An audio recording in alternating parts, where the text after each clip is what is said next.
only knows how to divide. Chapter 5. The woman who tended the absence. She was shorter than the brush, a shape made out of olive cloth and resolve. The woman stood by a game trail, cut so clean it looked like a sentence diagram. She held a flare that coughed pale smoke, not bright enough to promise anything. Her hair was a color too stubborn to rot. Her eyes were a ledger, and we were written in a strange ink. "You too," she said. "Come, keep to my steps." We did. Behind us, the thing goes to the treeline not as a hunter, but as a habit. It would not sprint. It would not tire. It would count. The woman led us to a clearing stubbled with the bones of some old structure.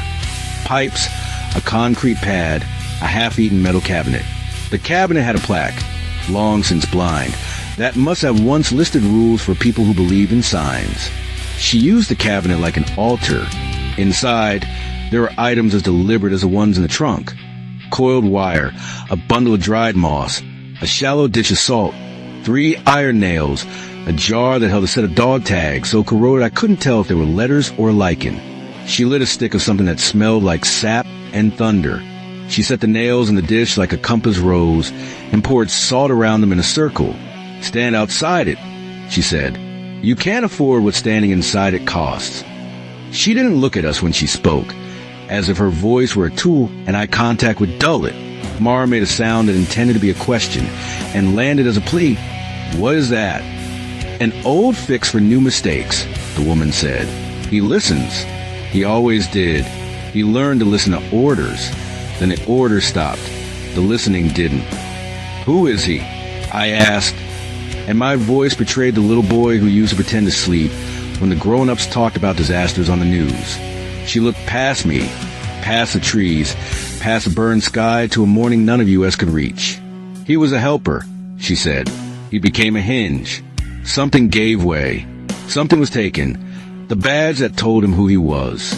And like all good workers without their badge, he has to ask everyone he meets if they've seen it. He doesn't have a voice left for asking, so he shows them the question." "The ring," Mara said, barely daring to name it. "Yes." The woman's mouth thinned.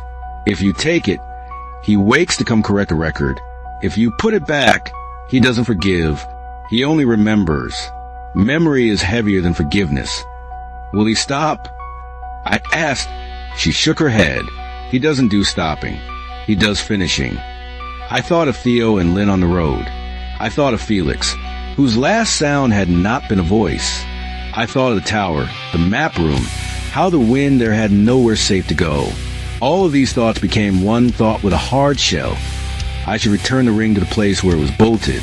"I'm going," I said. "I'll put it back." Mara grabbed my wrist. "Don't." The woman regarded me as if weighing whether words were worth the price. "You can return it," she said.